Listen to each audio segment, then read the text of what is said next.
Hello friends, welcome to leaders academy. ये जो paper हम सॉल्व कर रहे हैं ये जो है 22/4/2025 का है। अभी इसके 75 क्वेश्चंस हमने देख लिए। फाइनल हम 25 क्वेश्चन आज के इस वीडियो में देखेंगे। तो स्टार्ट करते हैं आज का वीडियो। पहला क्वेश्चन है, why are salient pole rotor not used in turbo alternators. जो टर्बो अल्टरनेटर्स होता है वो हमारे स्टीम अल्टरनेटर होता है, मतलब स्टीम पावर प्लांट में जो जनरेटर यूज़ करते हैं वो हमारा टर्बो अल्टरनेटर्स होता है। वहाँ पर स्टीम पावर प्लांट में हम हाई स्पीड जनरेटर्स यूज़ करते हैं। हाई स्पीड पे जो घूमते हैं 3000 आरपीएम पे वो करते हैं, ठीक है। तो वहाँ पर हम सिलेंड्रिकल रोटर यूज़ करते हैं। सेलियन पोल वहाँ पर यूज़ करेंगे जहाँ पर हमारी स्पीड क्या चाहिए, कम रहेंगे, क्योंकि NS बराबरी से हमारी रहती है 120 F/P, है ना। तो यहाँ पर टर्बो अल्टरनेटर्स में हमारा जो नंबर ऑफ पोल्स रहता है वो 2 ही रहता है, ठीक है। 2 रहेंगे तो यहाँ पर हमारी स्पीड हमारे को ज़्यादा मिलेगी, ज़्यादा स्पीड चाहिए। लेकिन अगर नंबर ऑफ पोल ज़्यादा है तो स्पीड क्या रहेंगी हमारी, कम रहेगी। तो हम सेलियन पोल का यूज़ इसलिए नहीं करेंगे क्योंकि उसका नंबर ऑफ पोल्स ज़्यादा है हमारे पास, तो हमारी मैकेनिकल स्टेबिलिटी नहीं रहेगी हाई स्पीड पर, क्योंकि जो सेलियन पोल होता है वो ऐसे उभरे हुए उस पर पोल्स होते हैं हमारे, ठीक है। तो अगर हम इसको हाई स्पीड पर घुमाएंगे तो क्या होगा, ये निकलने का डर रहेगा। इसलिए ये इसका ऑप्शन नंबर ए सही रहेगा, mechanical instability at high speeds. Next question है, if the frequency of AC source connected to a pure capacitor is doubled the capacitive reactance will B.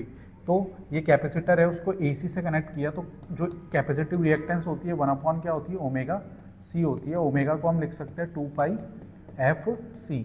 क्या बोल रहा है, फ्रीक्वेंसी को डबल करना है क्या, capacitor pure capacitor is double, capacitor को डबल करेंगे तो क्या हो जाएगा, ये 2πf और ये 2c हो जाएगा, तो 1/2 हो जाएगा, ठीक है। तो हाफ हो जाएगा, है ना। तो increase 4 times decreases by half, आधा हो जाएगा ये 1/2, और ये XC हो जाएगा हमारा ना, XC/2 हो जाएगा, ठीक है। तो अगर फ्रीक्वेंसी कैपेसिटेंस अगर आप डबल करते हो तो उसका कैपेसिटिव रिएक्टेंस आधा हो जाएगा।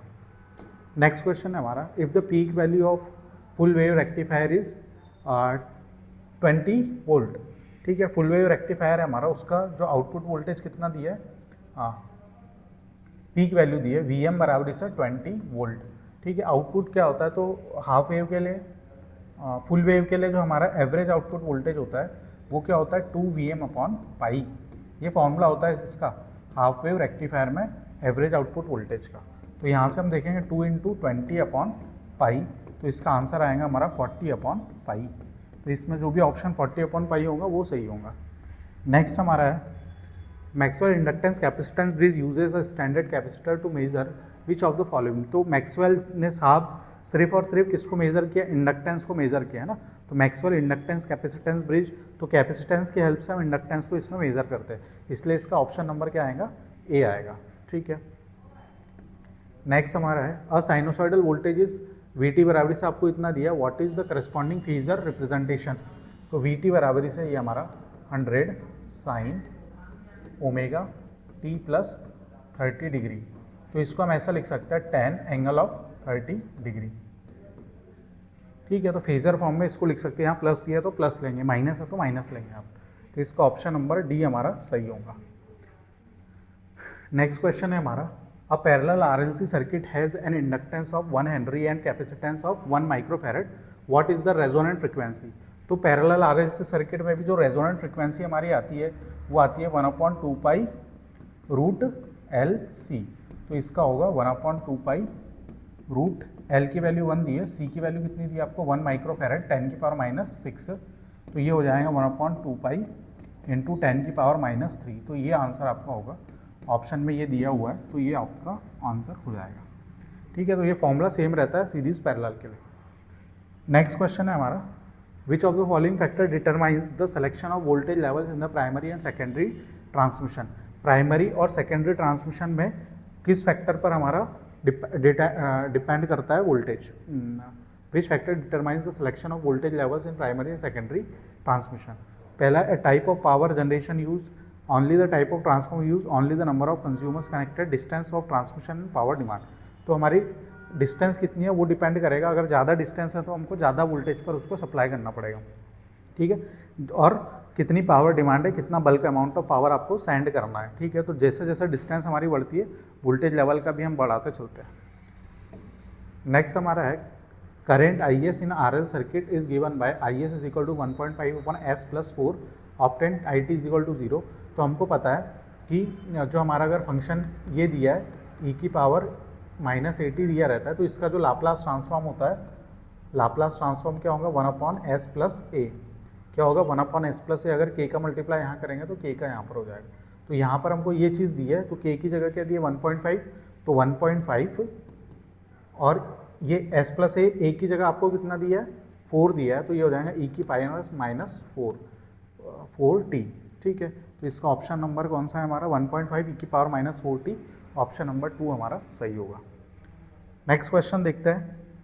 इन distribution transform the explosion vent is design to, जो हमारा डिस्ट्रीब्यूशन ट्रांसफॉर्म होता है उसमें एक्सप्लोजन वेंट होता है। ये टैंक है आपका, टैंक के ऊपर एक हम क्या करते हैं पाइप से ऐसा लगा के रख देते हैं। तो ये एक्सप्लोजन वेंट का काम क्या है कि सडनली आपका प्रेशर अगर बढ़ा, ट्रांसफार्मर के अंदर क्या होगा, ऑयल का टेम्परेचर बढ़ेगा, प्रेशर अगर एकदम से बिल्डअप होना, कुछ फॉल्ट आया तो उससे अंदर प्रेशर बढ़ना चालू होगा। अगर ये एक्सप्लोजन वेंट नहीं है तो क्या होगा, प्रेशर रिलीज नहीं होगा और ट्रांसफार्मर फट सकता है। ये एक्सप्लोजन वेंट क्या करता है, यहाँ पर कांच का आपका लगा रहता है, ये फट जाएगा जिससे आपकी जो अंदर का प्रेशर है वो रिलीज हो जाएगा और ट्रांसफार्मर फटने से बच जाएगा। तो इसका ऑप्शन नंबर हमारा क्या है, release pressure in case of explosive buildup, है ना, एक्सेसिव बिल्डअप। प्रेशर बहुत ज़्यादा बढ़ रहा है तब उसको रिलीज करने के लिए हम यूज़ करते हैं।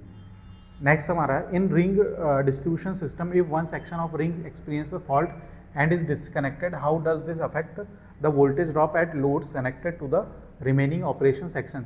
रिंग बनाया मतलब आप पूरा सिस्टम इंटरकनेक्टेड है हमारा, तो एक अगर फॉल्ट आ रहा है तो वो दूसरी बसेस उसको क्या कर देती है, सप्लाई कर देती है लोड को।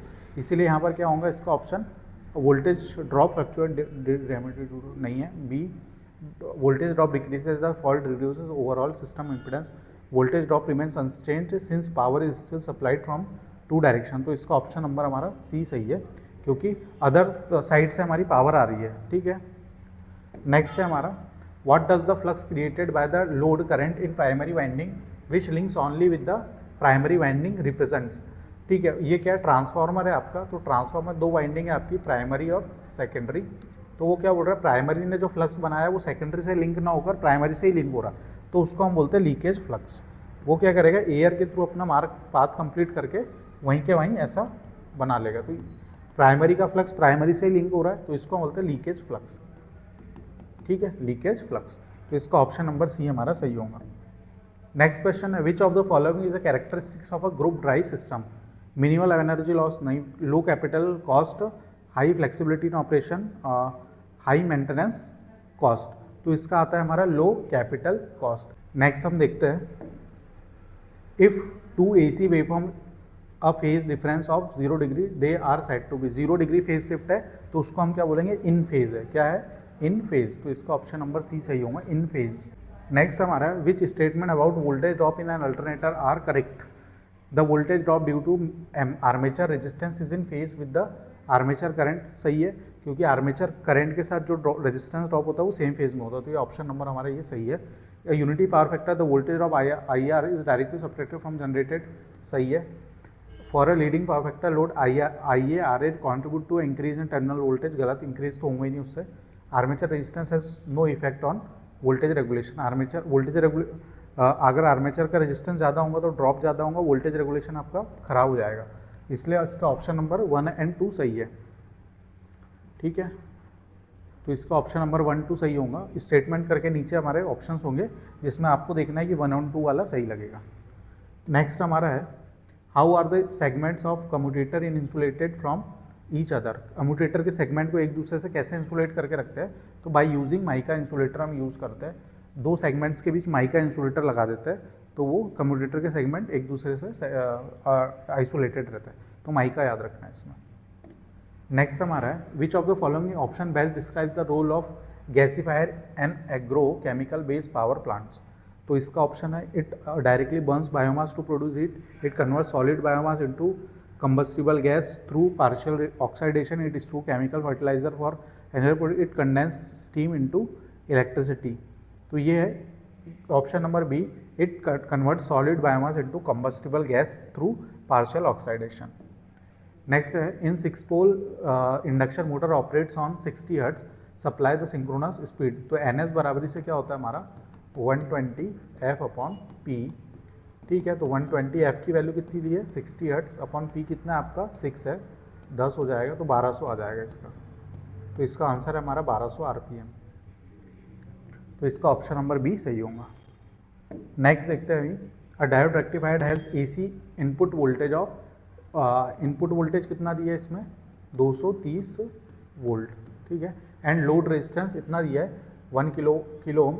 If the diode is ideal and circuit is half wave rectifier, what is the peak inverse voltage of. तो हाफ वेव रेक्टिफायर का जो पीक इन PIV होता है वो कितना होता है हमारा VM के बराबर होता है। किसके बराबर होता है VM के बराबर होता है, ठीक है। तो VM के बराबर होगा तो VM निकालना पड़ेगा। तो VRMS हमको दिया है, VRMS बराबरी से क्या होता है VM अपॉन √2। तो VM बराबरी से होगा हमारा √2 इंटू VRMS। तो √2 इंटू VRMS की वैल्यू कितनी है 230। तो ये लगभग आपका 325 आंसर आएंगे। तो इसका ऑप्शन नंबर सी सही होगा, ठीक है। तो यहाँ पर हमको पता है कि हाफ वेव रेक्टिफायर में जो PIV होता है वो -VM होता है या VM होता है मैक्स। PIV क्या होता है पीक इनवर्स वोल्टेज। जब आपका डायोड रिवर्स बायस में होता है तब उस कंडीशन में कितना मैक्सिमम वोल्टेज उसके ऊपर अप्लाई हो रहा है उसको बोलते हैं हम पीक इनवर्स वोल्टेज, ठीक है। तो इसका ऑप्शन नंबर हमारा सी सही होगा। नेक्स्ट क्वेश्चन है हमारा, why does a single large generating unit lead to higher generating cost per unit. It eliminates the need for maintenance, it has zero fuel consumption, it always operate at maximum efficiency, it operate inefficiently during periods of low demand. तो यहाँ पर इसका option number D सही होगा। ये अगर क्या होगा कि लो डिमांड है तब भी आपकी बड़ी मशीन काम कर रही है तो उसमें जो लॉसेस है वो तो हो गए होंगे आपके, इसीलिए एक बड़ी मशीन लगाने से आपको लॉसेस ज़्यादा मिलेगी, इनएफिशिएंटली वो काम करेगी। लेकिन छोटी छोटी मशीन आपने पैरेलल में लगा दी तो लो डिमांड के टाइम उन मशीन को आप क्या कर सकते हो बंद करके रख सकते हो ताकि वो हायर एफिशिएंसी पर अपने काम करें। हमारा व्हाट इज़ द प्राइमरी स्कोप ऑफ नेशनल इलेक्ट्रिसिटी कोड NEC 2011। तो इसका फर्स्ट है to focus exclusively on renewable energy system, to define standards for power generation and transmission only, to provide guidelines for design and installation of electrical system to ensure safety and reliability। तो इसका option number हमारा सी सही है, to provide guidelines for design and installation of electrical system to ensure safety and reliability।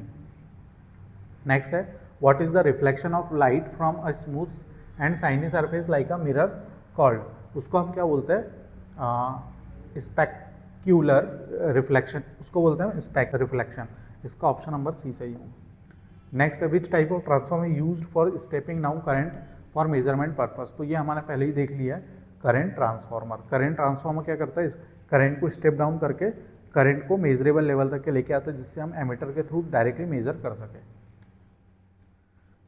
Last है for PN junction diode, PN junction diode हमारे ये, हाँ, reverse bias potential, increase in the reverse bias potential, the width of depletion region.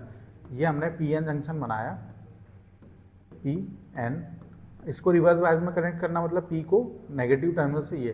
तो यहाँ पर क्या होगा, depletion layer की जो विड्थ है वो क्या होंगी, बढ़ते चलेंगी हमारी, ठीक है। तो यहाँ पर इंक्रीज होंगी और ट्रांजिशन कैपेसिटेंस क्या होगा, तो C इज इक्वल टू होता है एप्सिलॉन A अपॉन D। अगर D बढ़ेगा तो कैपेसिटेंस क्या होगा हमारा, कम होगा। ये डिस्टेंस बिटवीन दो रीजन है, ठीक है। तो D बढ़ते जाएगा तो कैपेसिटेंस कम होगा और जैसे जैसे आप वोल्टेज बढ़ाओगे तो ये क्या होंगी, बढ़ते चलेंगी। तो इसका ऑप्शन नंबर डी हमारा सही होगा कि डिप्लेशन विड्थ जो होंगी रिवर्स बायस वोल्टेज बढ़ाने पर बढ़ेगी और कैपेसिटेंस जो होगा आपका कम होगा। Next, which of the following type of engines is most commonly adopted to run on liquid biomass fuel. तो ये हमारा है internal combustion engine. Next question हमारा, in 3 phase system the sum of 3 phase voltages phasor in balance system.